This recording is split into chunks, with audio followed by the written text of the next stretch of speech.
What's happening, guys? This is Theros International, and it is a great day today. Olympiacos move to +5.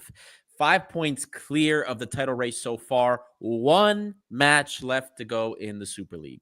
And we're going to talk all about what's going on in the match, plus some other news that's been going on, as well as the injury concerns. Plenty of things to talk about today. But before we do, Costa is here joining me today. We might have somebody else as well. But Costa, how are you feeling today, buddy?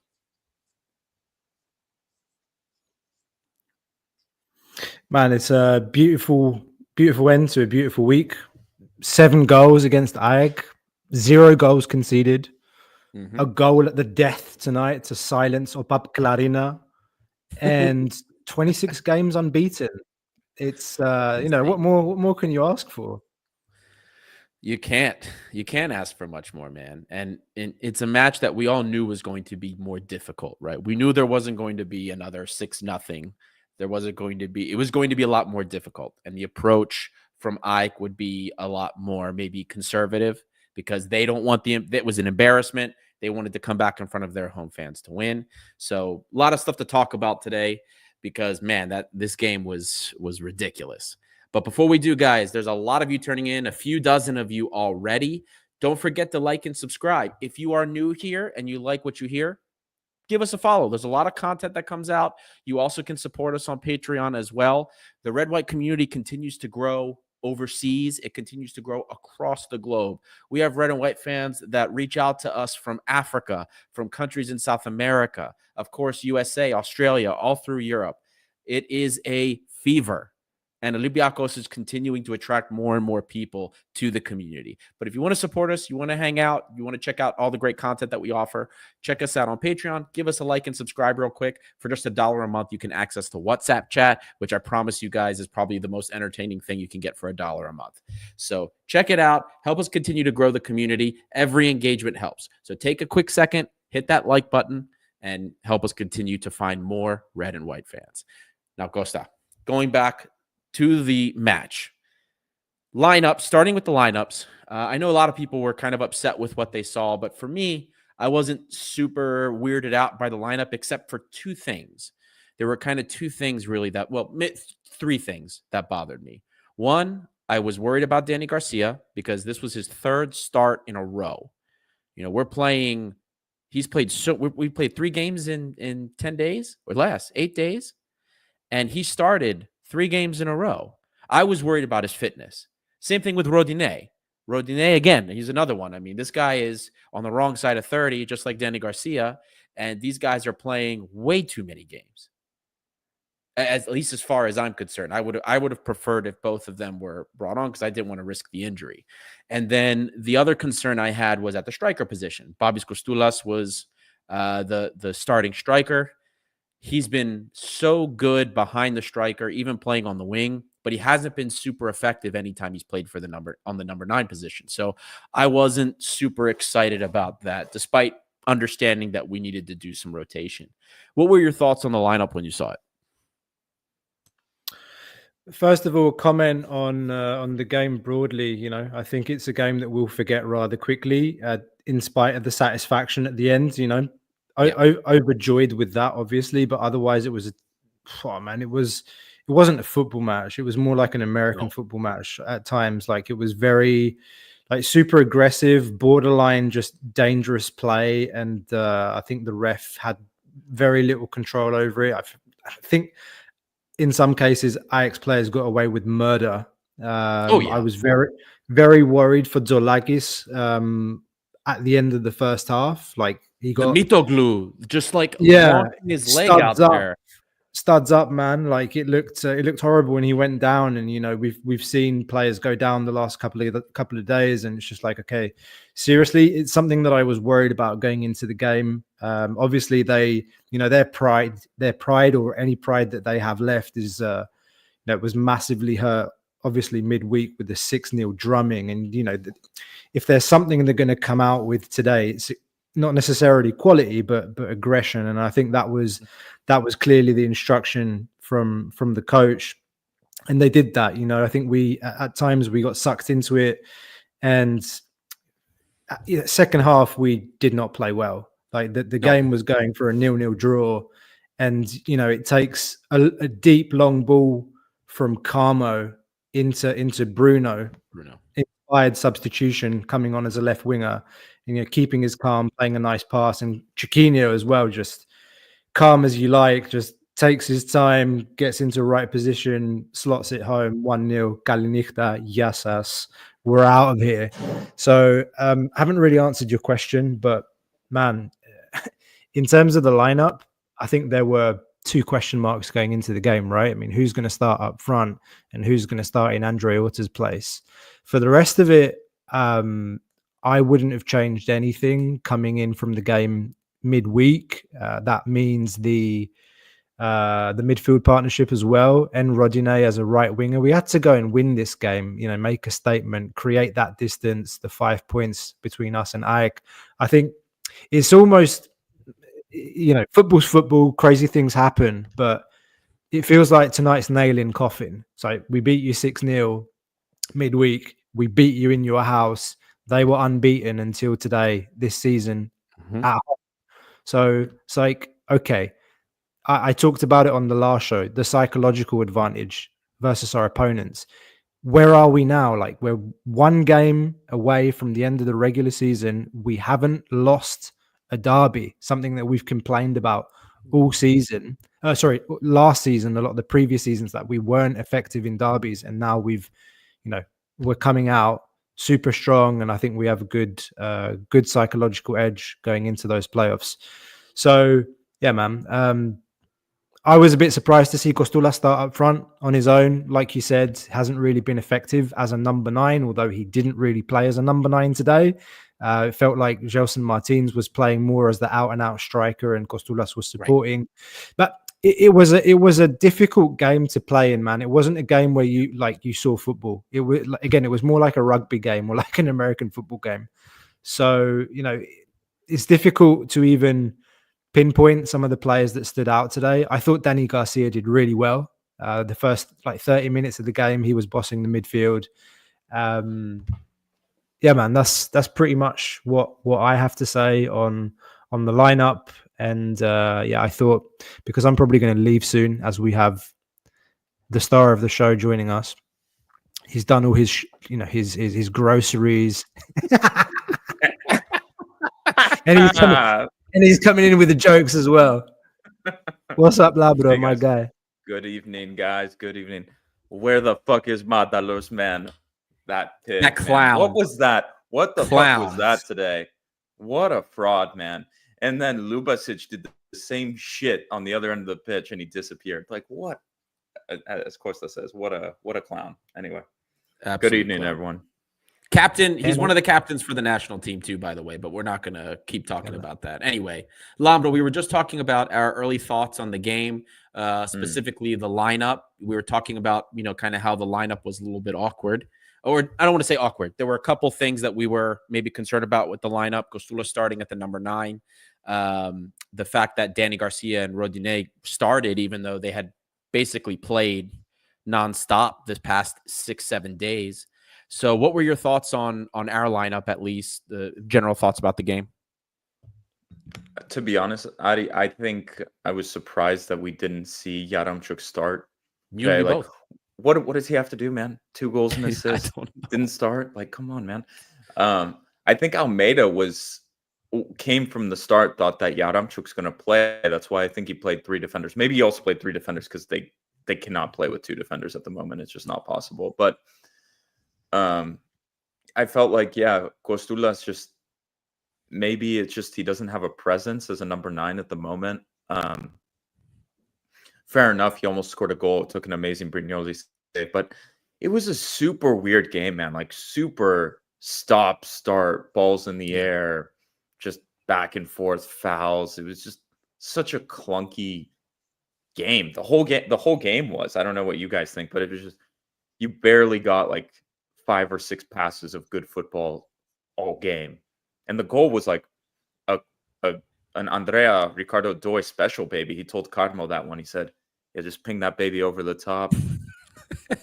And you got it, baby. You got it. So No, it was just a really weird game, and the goal was weird too. Like, what were their defenders doing? Chiquinho, I swear, I was like, I don't know about He you had guys in so the much moment. I was like, time. shoot the Yeah. goddamn ball, man, shoot the ball, and he just kept waiting, and the way he just sent him the wrong, it was just incredible composure in the moment, but just a really weird game.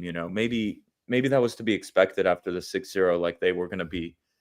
It felt like a game that no one wanted to lose.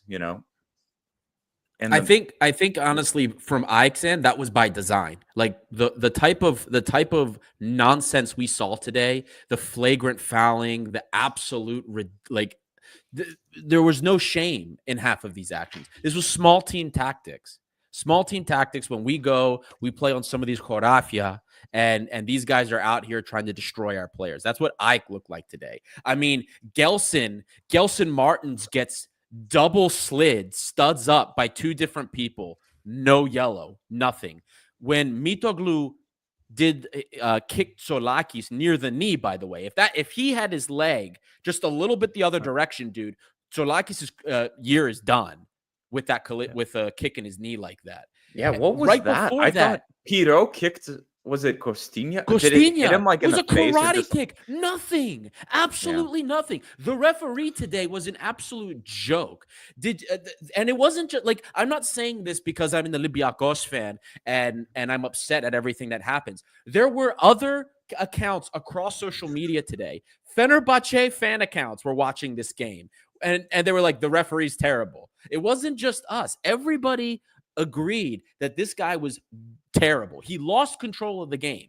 I mean, there multiple scuffles were breaking out. Rodinei was getting into it with Madalos.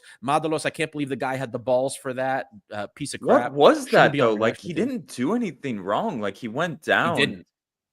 And like He didn't. And then he got a card for it. It was like Mandalos trying to play like Chabuca for the fans and the team, like because they got Probably. beat to shit Madalos last is for game.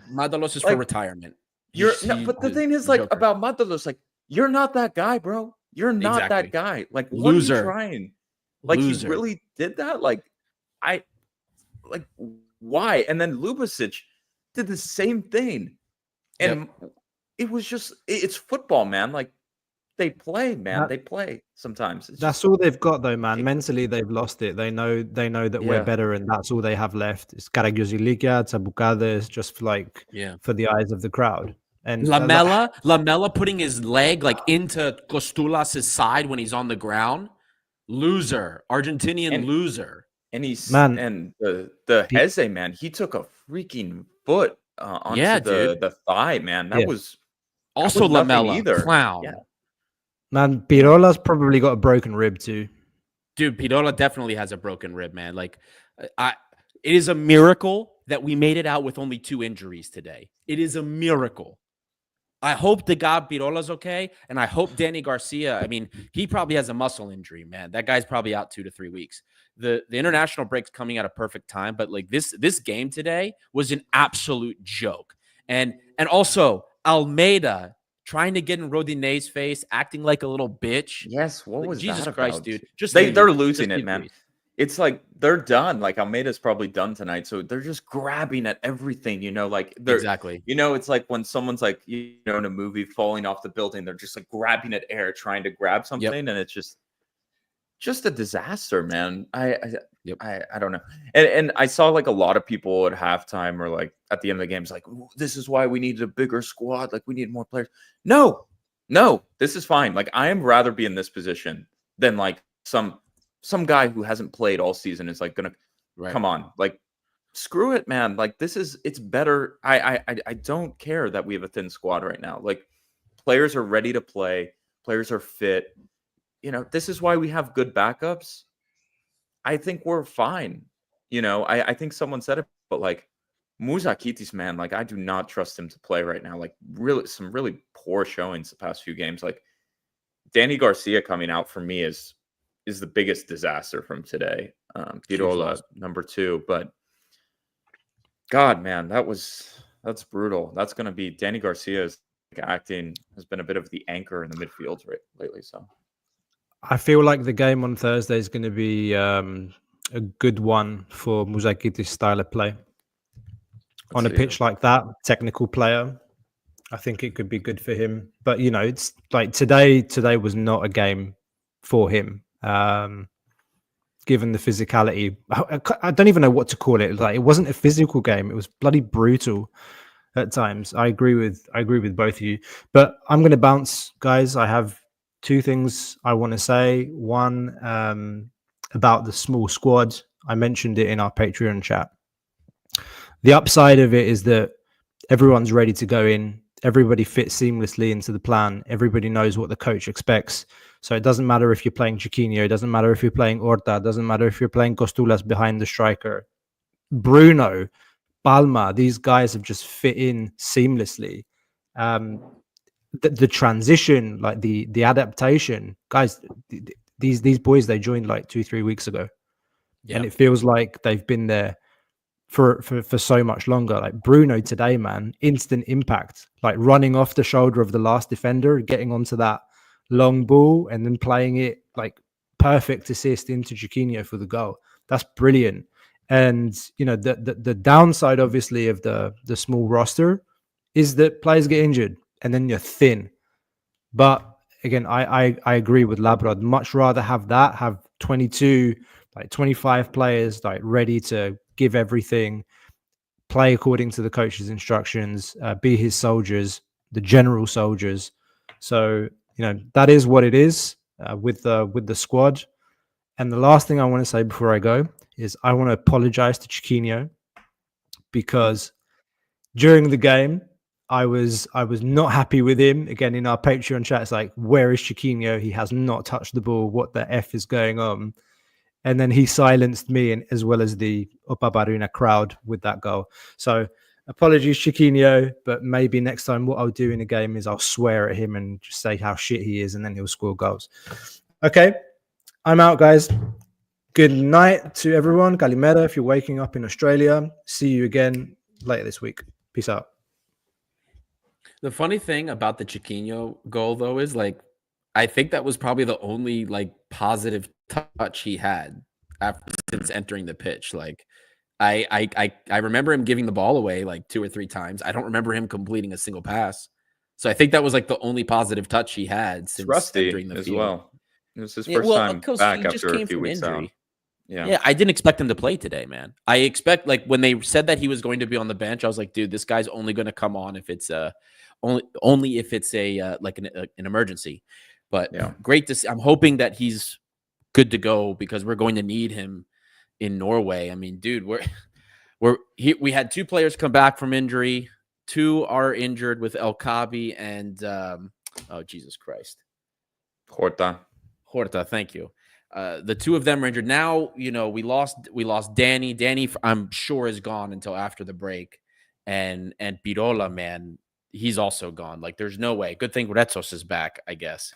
But if we had lost Heze too, like, the only thing worse than losing Danny Garcia today would have been if we lost Santiago Heze, because as much as I enjoyed Danny Garcia's positioning today, for me, the real MVP of the midfield was Santiago Heze.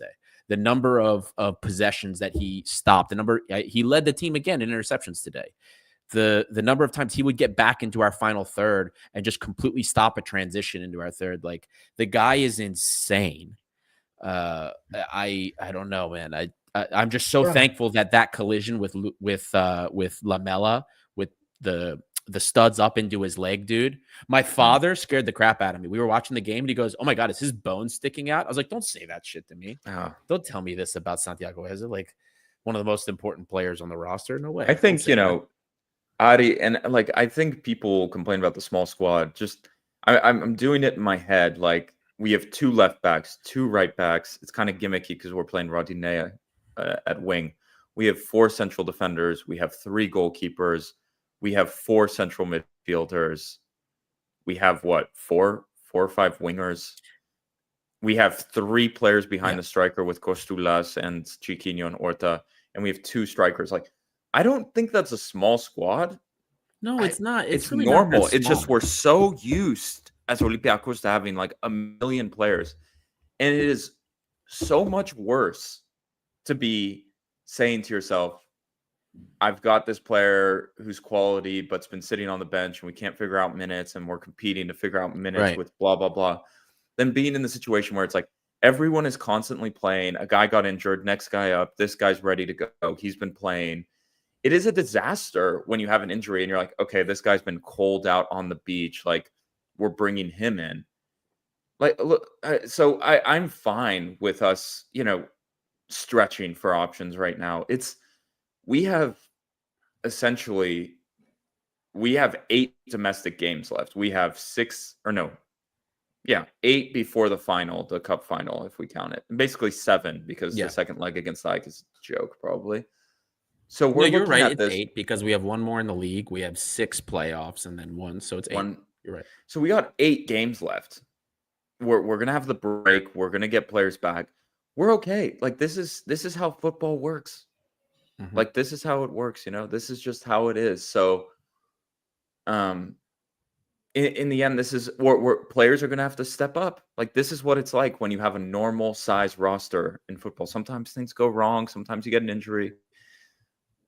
Thursday is gonna be difficult against Bodo, but like, again, Retos is coming back. We have Carmo. Carmo, man, won the game today for us, like, with that pass. That was like, even Lakis Gavalas said that was a sublime pass. Like, if Yeah. even he is positive about it, that's how you know. Like, No, Carmo but today was very good, man. very good, man. Like, what Bruno has been good. I don't see Dude, it as an Ortega issue. was a fighter today too. Ortega was great today.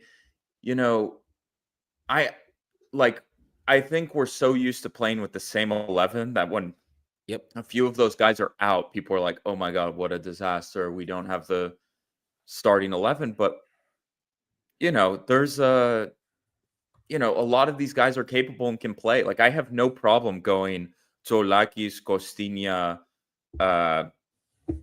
Biancon, Carmo, Ortega, or Bruno, a midfield of Musakitis, Eze, Jelsin, Palma, whatever you want to do there, Palma or Rodine, probably Rodine, and then like Chiquinho, Cosulas on Thursday.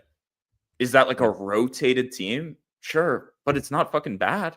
No, not at all. That team can go Thursday to Norway and win. So, we're not like bare, like grasping at straws, no options. Right. Like, look at AEK today, man. Like, there are 3 central defenders. The only 3 fit central defenders they have were on the pitch. They don't have anything else.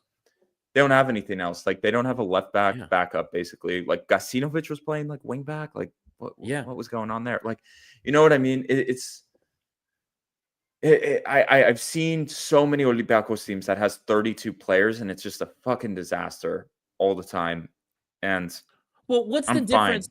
Can I ask something? What's the difference? Like, I don't understand why people get so upset about our lack of depth, right? When Pedro Martins only used the same 14, 15 players every week anyway. Yeah. I don't understand what the difference is.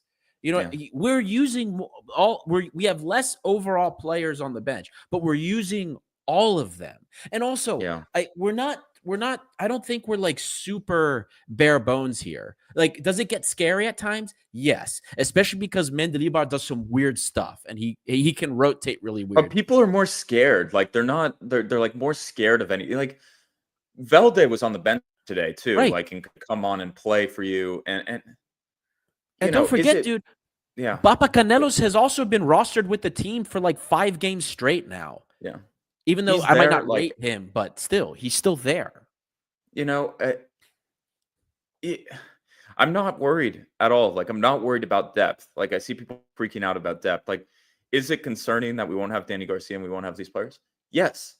But the brilliance of how this is all gone is that we have confidence in almost every single player. Like outside of maybe like Stamenic and Papacanelos, like, right.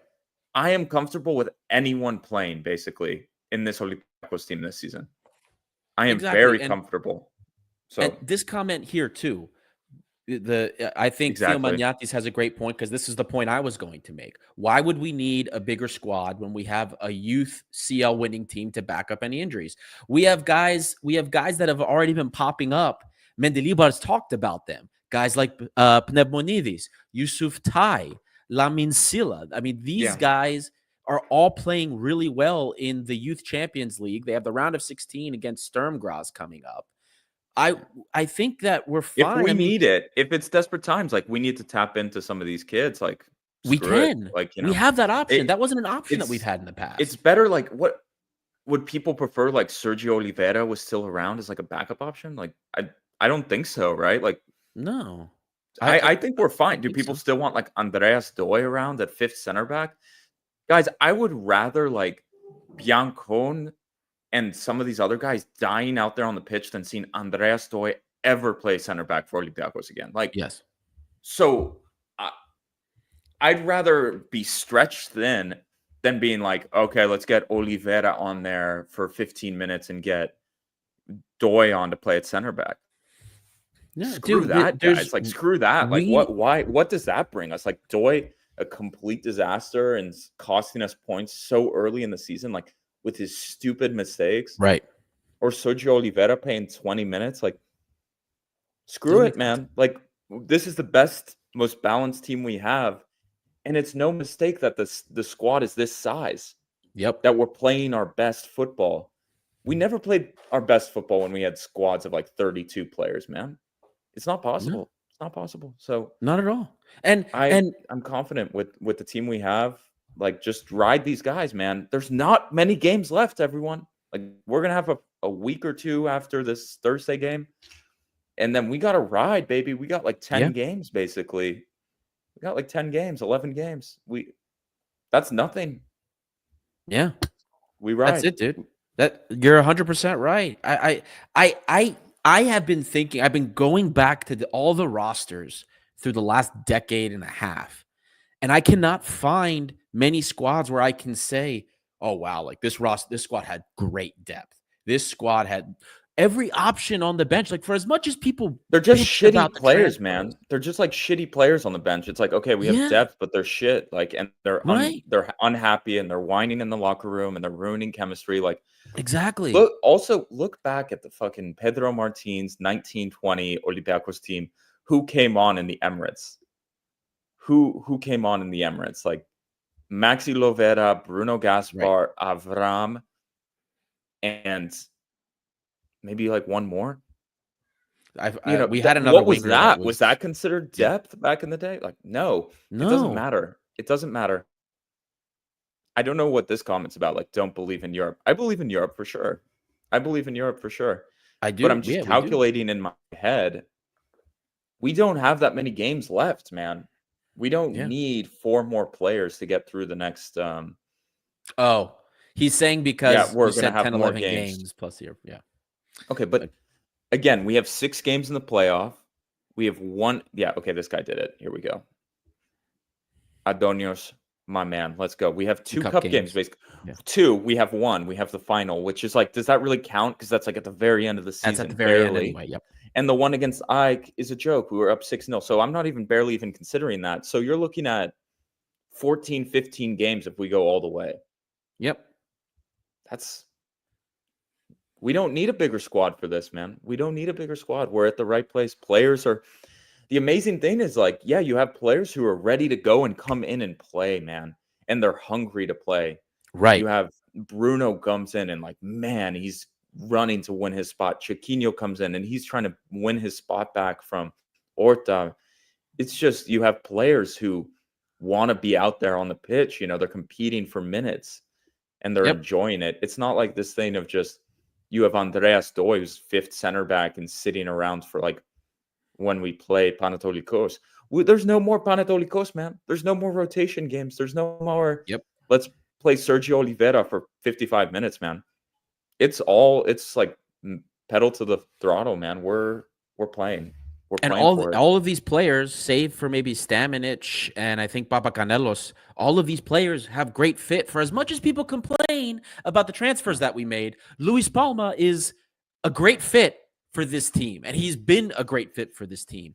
Bruno Nyamaichi, in his 2 games he's played, has shown, if nothing else, to be full of energy, full of effort. Commitment. First of all, this guy is absurdly quick. He's absurdly fast. ridiculous and super physical. For a game like today, for the Kipalo, like how many times did we used to see Amrabat just throwing our players around wherever he wanted? We couldn't do it. Not with this guy like Bruno. Dude, get into his zone. I feel so sorry for you.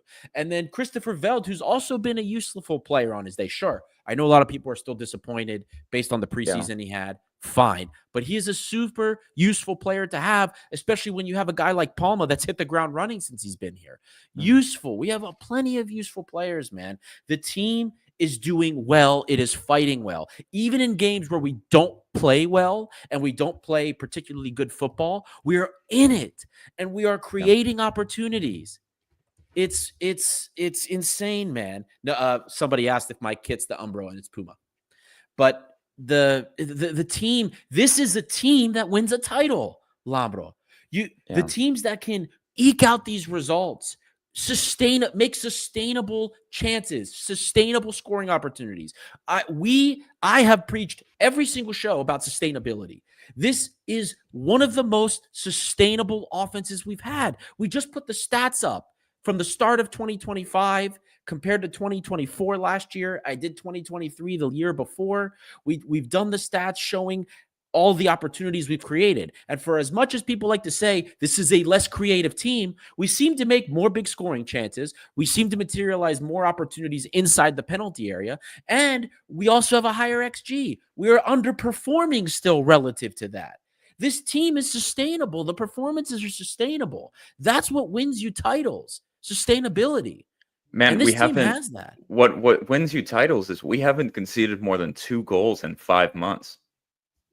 4 months. I think it's this team 6 goals. I mean, like goals. we haven't scored or we haven't conceded 2 goals or more to a team since I think PAOK, like when we beat them, or correct. Did we beat them? Yeah, we beat them 3-2. Man, this team, insane. The key is defensively. No matter who's in there, man, like we're not conceding goals, and if we do concede, it's 1.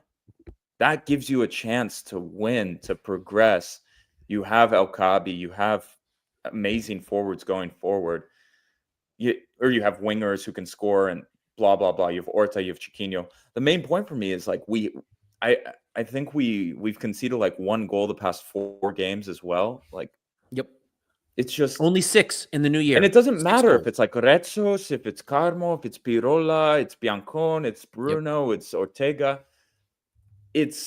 We're not conceding goals, and we're also not conceding big chances. Like that Mari Camara goal we gave up was just like a fluky cross that went over Carmo. He misjudged it. That wasn't like because the defending was poor and we were broken down by an amazing team goal. Nope. It was a mistake by Carmo. So we are right where we want to be. Like, I wish if we told everyone we're in the Greek Cup final, we just finished top 8 in Europa League. We're playing Bodo Glimt in the round of 16, and we're 5 points clear of the title going into the playoffs, basically. Yep. Well, everyone would have been like, "Oh my God, we've just had an amazing. We're like on track for an amazing season." You know what I mean? It's just we are right there, man. Like we are hitting the peak. Like, yes, our injuries happening. Yes, it's like a tough part of the season, man. It's March. We're like kind of limping into the international break. But you know what? I'd rather be playing full intensity, limping into the international break than like Bodo Glimt right now that hasn't played a league game and is basically like on holiday. Man, like they played. Yes, they progressed against Twente. Yes, they played well. They scored goals. But we, just like against AEK, we have been in derbies nonstop. We've been in European, like not European games. We had the break, but like, you know what I'm trying to say, Adi? Like, we are. It'll show at the end of games when you're at the end. We're battle scarred at this point. Like we are battle trained, man. Like this team has played in Europe. This team has played in the derbies. It's shown that it's very difficult to beat us. And let's see. So to your point about not allowing big scoring chances, what we were talking about, in the last 5 matches, that includes today, we have only allowed 3 big scoring chances against us. That's a chance with an XG above 0.2. We've only allowed 3 big scoring chances in the last 5 games. That is insane. This defense is better than you look at defenses we've had in the past, man. We leak goals. Last year, we leaked goals. Even when Mendilibar first came in, we did leak a few goals before he was able to kind of fix things up a little bit. The season before that, even under Pedro Martins, we always had the Usainu Ba, the Yassine Media, like the absolute dumbass mistakes that used to cost us.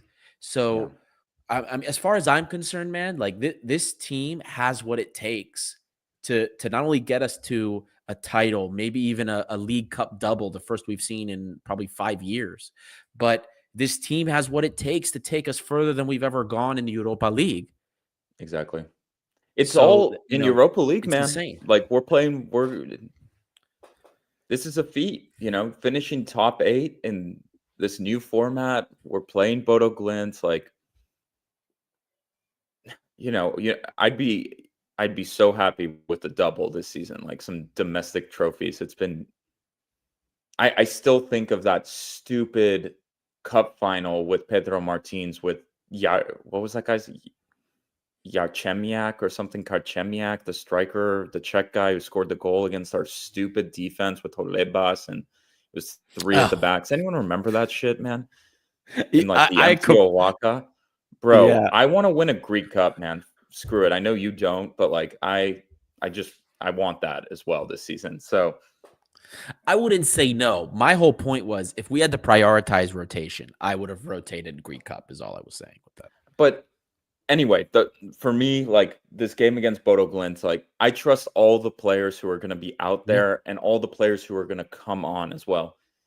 If we're starting, like I said, the starting lineup, he can do whatever he wants, to be honest. Like with the players we have, if he starts Ortega, Carmo, Bianconso, Lakis, Rodine, Costinha, Musakitis, Eze, Chiquinho, Costulas, and Palma or Martins. Okay, what's wrong with that lineup? Like we don't have El Kabi. Right. Okay, exactly. Off the bench you have Palma. Off the bench you have Velde. You have options, man. You have Retsos if you need to change the central defenders now. There's options, man. You got Bruno if you want to change a fullback again. Yes, are we dinged by a few injuries? Yes. Like, isn't every team isn't Arsenal not even playing with a striker these days? Dude, Arsenal has no striker. I've been watching every game. It's that is an injury disaster. Like they've lost so many people. Season-ending injuries. So I'm happy and I'm confident with let's just say I'm happy and I'm very very confident with like literally everyone who's going to be on the pitch these days. So I think we can move on from that. So yeah, this is a good segue. Heidi, I know you're really on this, so go ahead. Yeah, the Thunderdome. We'll answer some comments here because we've gotten quite a few. But Thunderdome 74 here. I think this is a new guy. I don't think I've seen this name before. Says, can we chat about wonderful Heze in the middle? His in-match anticipation, fight, and skill is very pleasing to watch. I brought him up earlier. I had said for me, the only thing that would have been worse than Danny Garcia leaving the pitch was the fact that Heze could have been injured. And for me, he was everywhere. Heze is absolutely incredible, man. Like people forget, and I always have to deal and talk to some people the same people that still think Santiago Heze is worthless. CIES Football Observatory. You guys should look it up. They're all over every social media. CIES. They take all sorts of great statistics. They use Scout, and they make all of these different rubrics to measure player performances in various aspects. They put together a proprietary formula to basically say who are the most impactful players on each team. Last year, it was Santiago Heze. He was the most impactful player for Olympiacos. And so far this year, it's been the same. And there's a reason for that. There's a reason that Santiago Heze is so important. For those of you that don't get it, and there's not as many as there were last year, but there's still a few that think we need to sell him because he sucks. This guy leads the team in interceptions. Only one player, even on the defensive end, has more interceptions per game than him. That's Panos Retsos.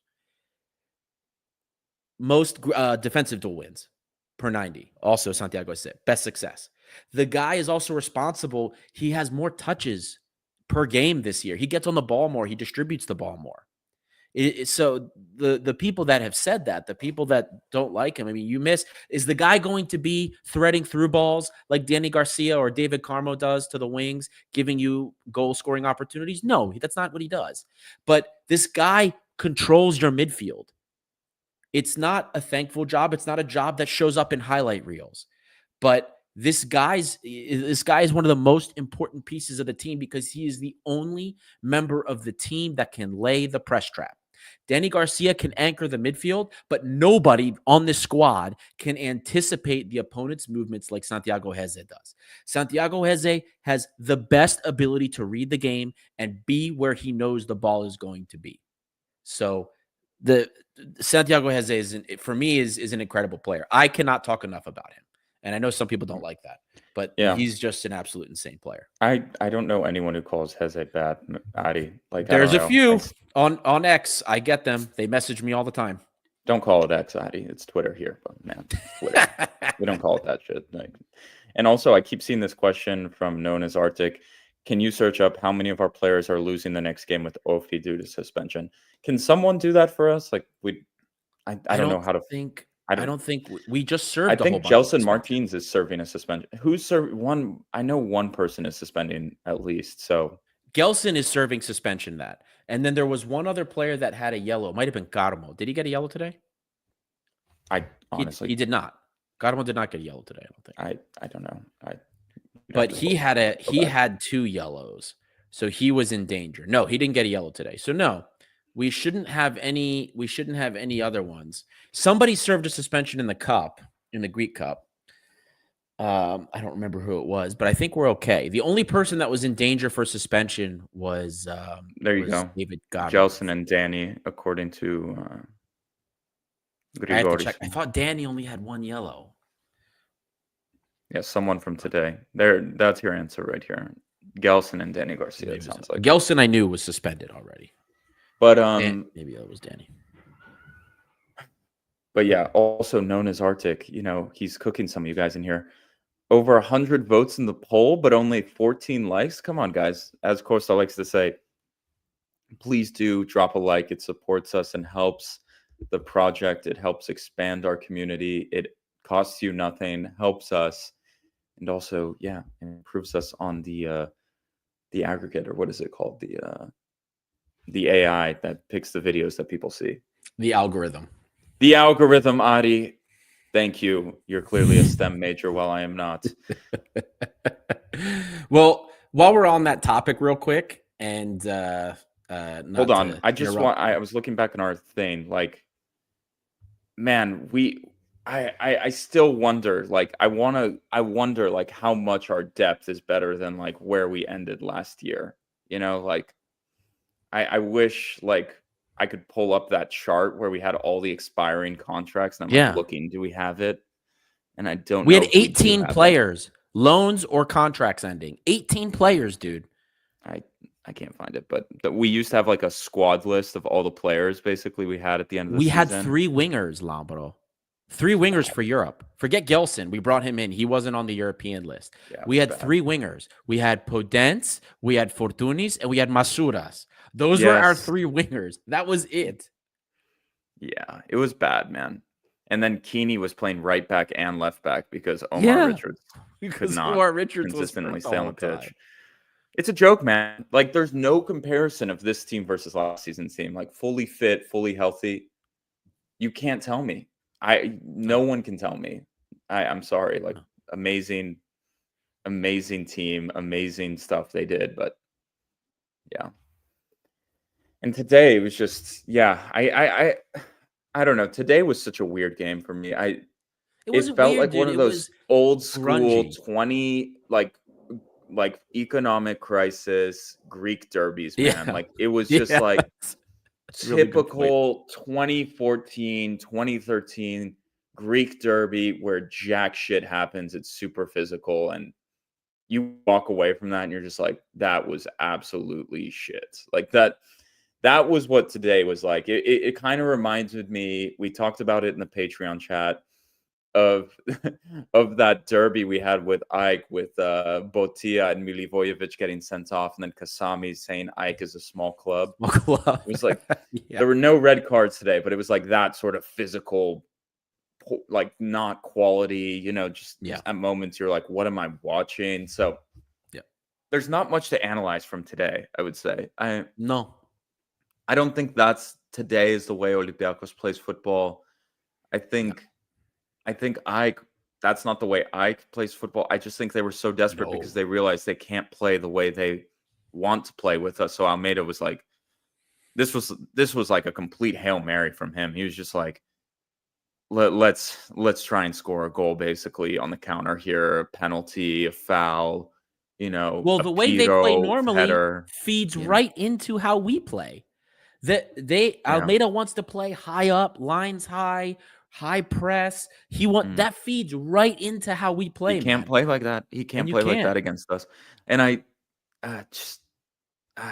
don't know. It was just like, it was just a weird game to play because the Ike players also it felt like they weren't comfortable. And they forced Martial to come back and play Anthony Martial. That was so weird. He hasn't played in a month and he basically was doing nothing. He could barely move. You could tell he was uncomfortable. That was odd. And it was just very odd game. Very odd game. What can you say? Fouls, sloppy, poor refereeing. It was just prime shit Greek derby football that we've known for a while. That's you get these games every now and then where neither team wants to lose and there's anxiety and blah blah blah. The fans are angry on nerve. I think I've seen this sort of game end 0-0 so many times in my life watching Greek football. A Greek derby where both teams are just so, obviously they don't want to lose. And it's super physical. So I don't know what more to analyze from that. I'm really keen to see what happens on Thursday. You and me both. We are literally traveling to the Arctic on a fake pitch against a team that is not playing. I have no idea what to expect. Listen, I don't think anyone can tell you what is going to happen. This is how. I don't even think the players know how they're going to react getting on that pitch, getting on that fake pitch and seeing how the ball rolls and the freezing cold, how cold it's going to be there. It's going to be, I think it's not going to be any result can come. Anything can happen on Thursday. And I would be okay, that makes sense. Does that make sense? You know what I mean? It's just, no, I see what you mean. For me, the goal in Norway is to not get hurt. Bodo Glimt gets all sorts of victories in Norway on the AstroTurf pitch because it's AstroTurf.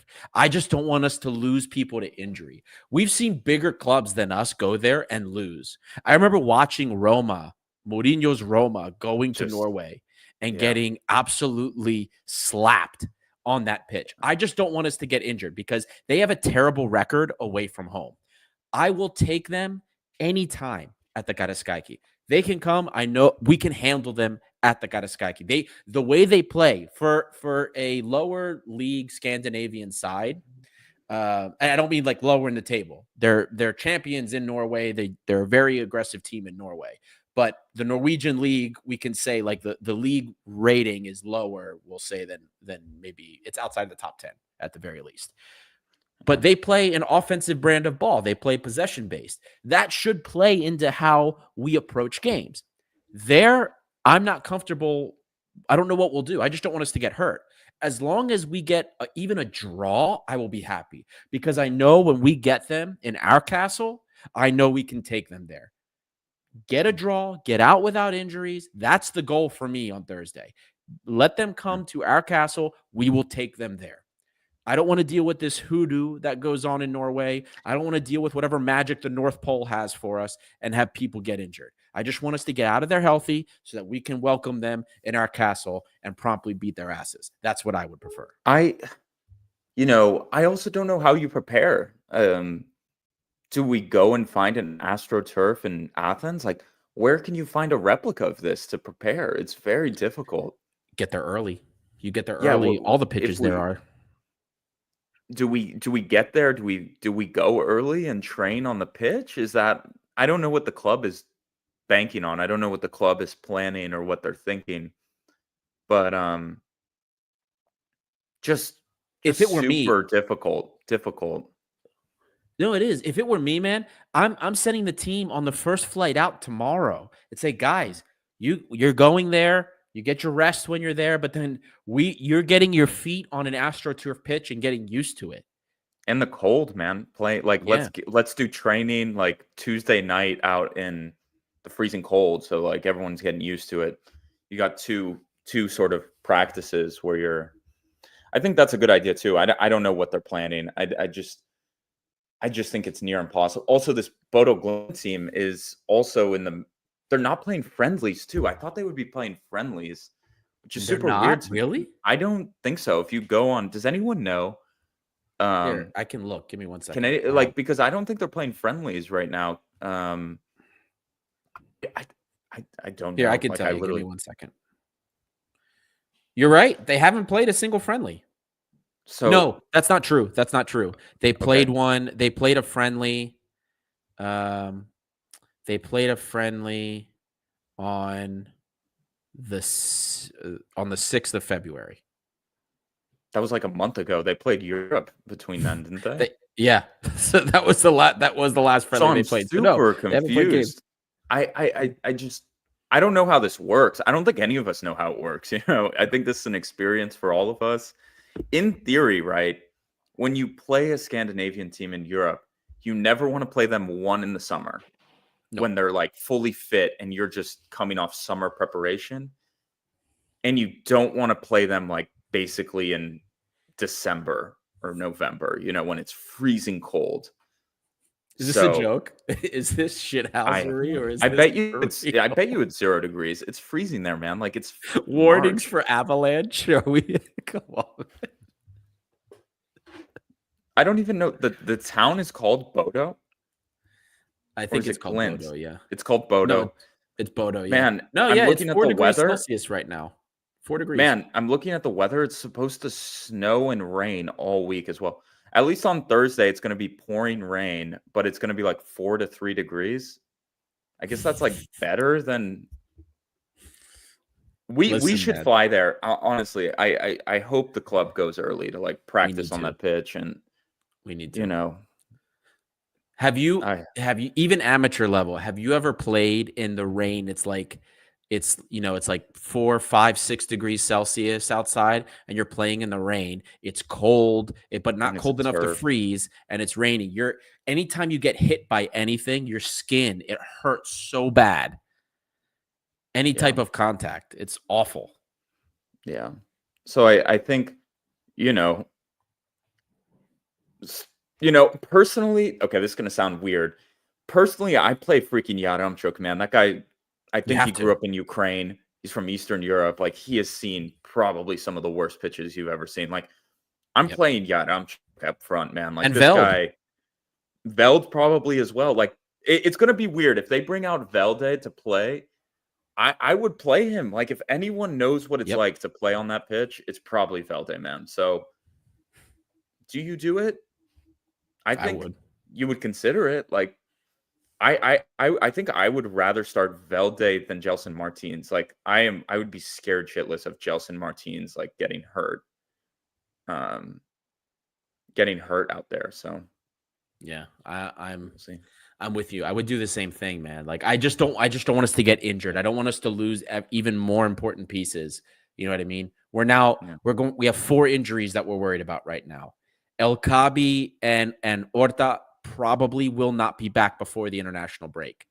Also, in particular, I think in Scotland, I believe they play on some AstroTurf. So Luis Palma may have played on a few AstroTurfs. So I think there's 1 or 2 teams. Correct me in the chat if I'm wrong, but I think there's 1 to 2 teams in Scotland that still play on it. Yeah, this guy's like, this is such a good comment. I am like scared. Like, I love this team. I'm like, oh God, I don't want Gelson playing out there. I don't want him out there. Yeah. So. Oh my God. I am worried about the health of the team. It's just so weird, man. Like, I don't know. As an Olympiacos fan, like we've played Malmo, we've played, in the fall. I don't remember us playing like a Norwegian team in the freezing cold in a knockout setting. So it's just Rosenborg, yeah, that was a but that was while like a ago though, while man. ago. Yeah. I'm just super keen to see how Mendilibar approaches this. This is not something we're used to. So let's see. Let's see how the club does it. I don't know. Maybe they called a few teams who've had to deal with this before, maybe they have contacts in clubs that have flown up there and know what it's like. It's just such a random, it's like an Uno, like random card. You have no idea. It's just, we'll see. We didn't talk about this yet.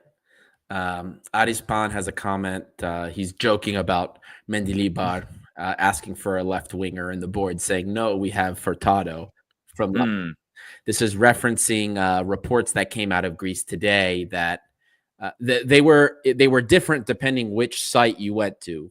Some sites said that we are negotiating to sign a pre-contract with Gustavo Furtado from Lamia. He scored a brace against Panathinaikos recently. And there's others that said we already signed him on a pre-contract.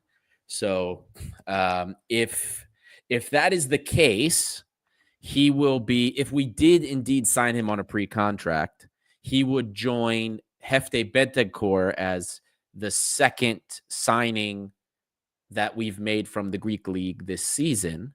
And depending on whatever has happened with Athanasiou from Atromitos, we might have made 3 signings this season from the Super League. So just addressing that comment from Arispan, there was news today that we have signed, may or may not have signed a pre-contract, but are definitely interested in 24-year-old winger Furtado. You know what?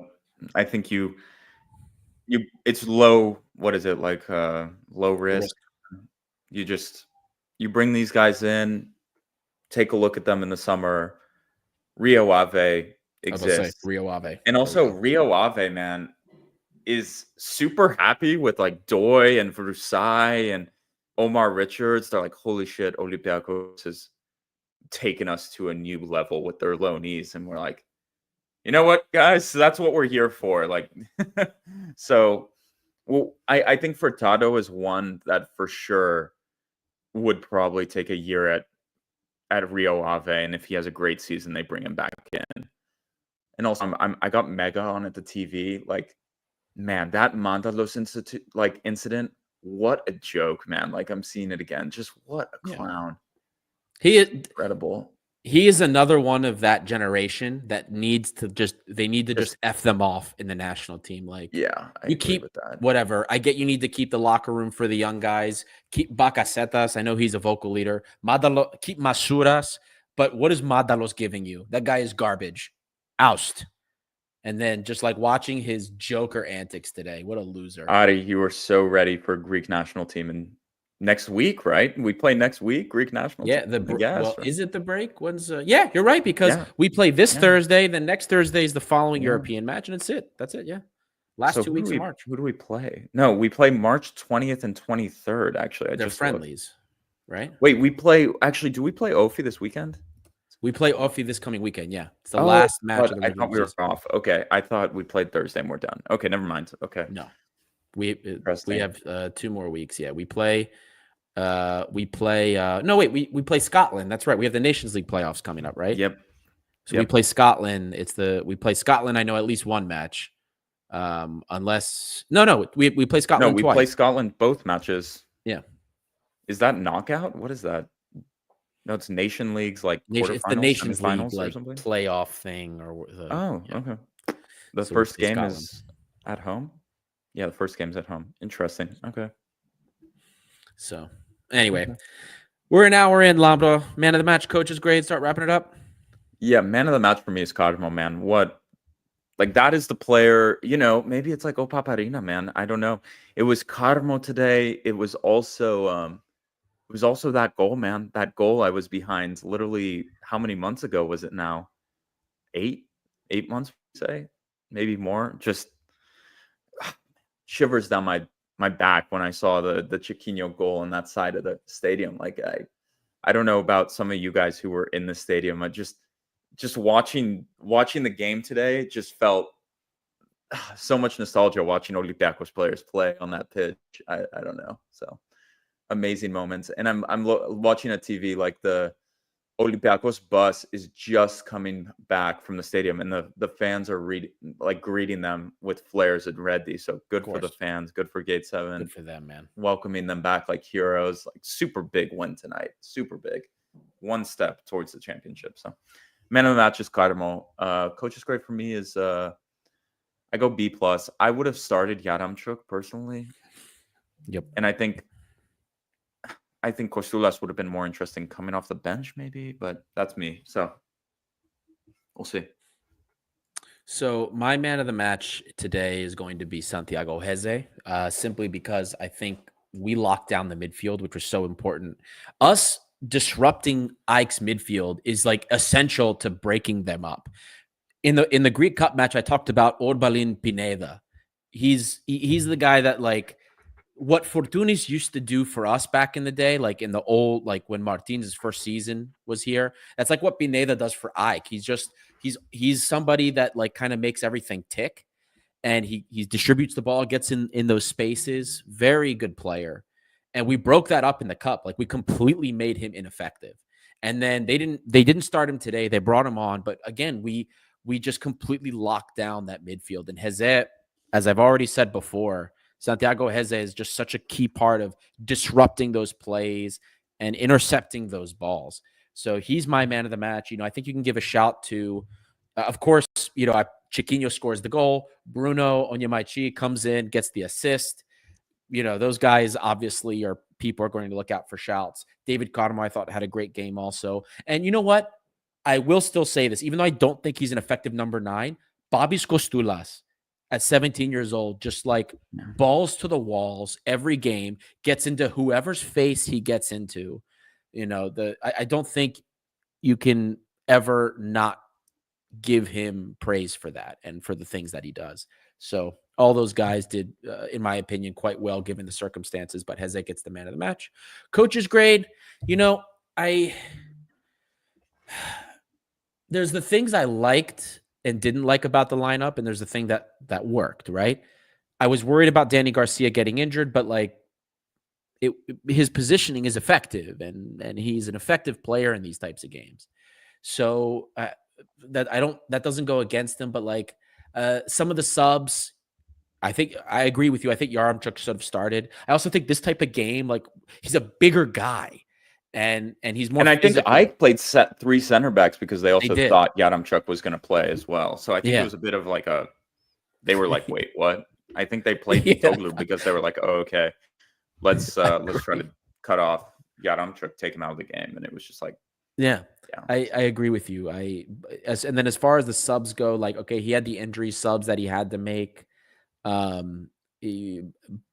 Bruno Onyemaichi ended up becoming like a bit of a masterstroke, even though he played him at the wing. I was like, what the hell?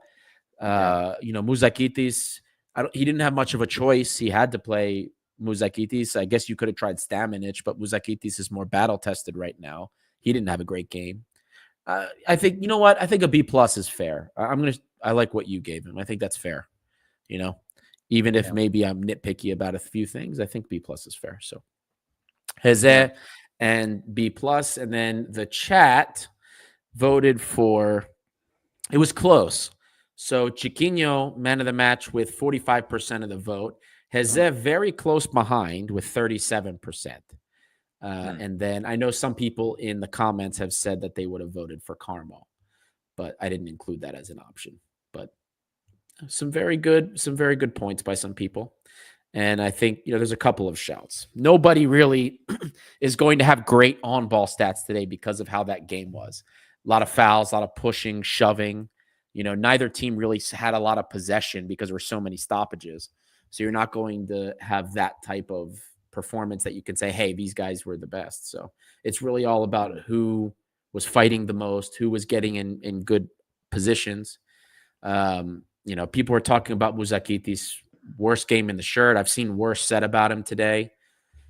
He hasn't had great games in the last couple of games, but he's 18 years old. Like, we know he's going to have some games. Costa said it earlier. You know, I think the game in Norway is probably more suited to him. I don't know if, you know, he's not the same personality as Kostulas, right? Kostulas is a fighter. Mouzakitis is a little bit more, what's the word I'm looking for? I don't want to say passive. He doesn't have that like same presence that Kostulas has. Does that make sense? Like, Kostulas is bigger guy, gets in your face, not afraid to, runs nonstop. Like, Kostulas is a little bit more like, okay, technical. I don't like saying passive, maybe calm. I feel like passive is the players are pushing Mendy Libar in front of the fans, and he looked pissed off. Get off me! Get off me! He's like on TV right now. I don't know if anyone's watching this in double time, but the players just shoved Mendy Libar, and he was like freaking out. He's like, get off me! That's so funny. Anyway, guys, before we go, make sure, if you don't follow us on socials, this week is going to be a pretty big week. A lot of fun stuff coming out. So watch socials. There's going to be some announcements regarding the centenary jersey. So look out for that. We're getting close. We're now officially in March, so you're going to see stuff from there. Watch our socials. Some really cool stuff is coming. Maybe a giveaway. Maybe. So check us out on socials, and you can see all the good stuff that happens there. Lambro, anything else that you want to say before we go ahead and close up? Nothing else to say. God, fingers crossed for Thursday. You know, it's we just got to push across the finish line here. This game, I think the game against Ofia is going to be such a trap game as well. Yes. I watched them today. They're getting to be in good form. They're starting to look like they're going to have a good end to the season, whatever that means for them. So I don't think it's going to be a walk in the park. We've seen this all season. It's been very difficult. So two tough games to close out before the international break. Yeah, looking forward to it. We'll be here Thursday, probably for post game. Yeah. There you go. All right, guys. Thank you all so much for joining us. We're over an hour in here.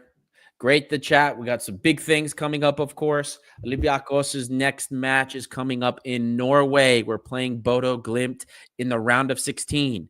This is a chance for Olympiakos, for the first time since the Europa League was created as a competition, to go past the round of 16. We've never been past this point. So great opportunity as any. We're really excited.